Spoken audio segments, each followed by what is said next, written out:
example about looking at the conditions of animals in the research facility in the department where I was at New Mexico, because I'd had this responsibility thrust on me to be in charge of that whole facility.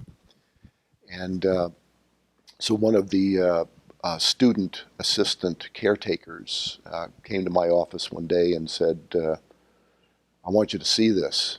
And so I went up, followed him up into the labs and went into a rat room, and he pulled out a cage drawer, and there was an albino rat, cold and dead. Not an unusual thing to see in a laboratory like that. But then he pointed to the data book that was next to this rack of rats. And he said, he pointed for me, read this. He would say, read this. And so I look at it, and I look at the number of the rat, and I find the rat's number on the data sheet, and he's being so insistent with me. Read the data, and it was weight data, and that was taken on a daily basis. And it was obvious that this was a rat that was on a deprivation schedule to prepare it for some learning studies. And again, it was a tradition in those days to reduce rats to 80% of their free feeding weight to prep them, as it were, for reward-induced learning studies. So they'd be more accepting of the sucrose tablets or little treats they would get for running mazes or in operant conditioning studies. And so we tracked down the line of weights over the course of a week or so.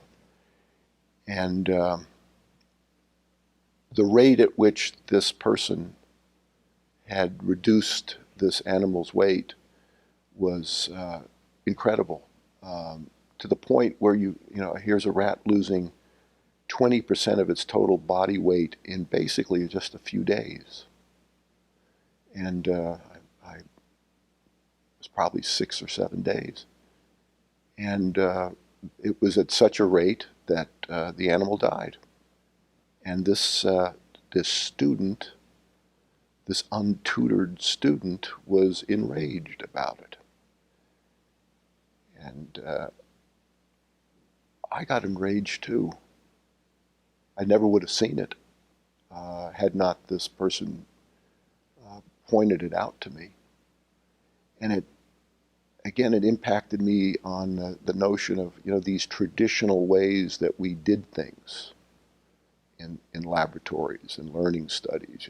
Reduce the animal by this much, and of course do it as quickly as possible so you don't waste any time, and so on.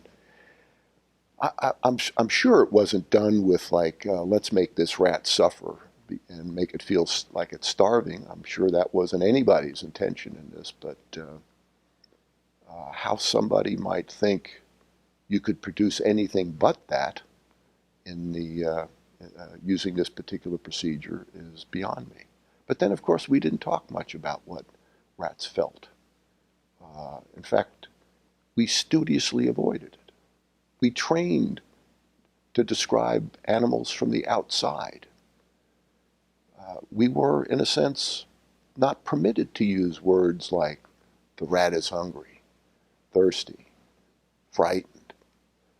It was all using descriptive terms, operational descriptions. Well, we didn't talk about hunger. We talked about how long it had been since the animal ate last. We talk about thirst. We talk about when was the last time water was available to it.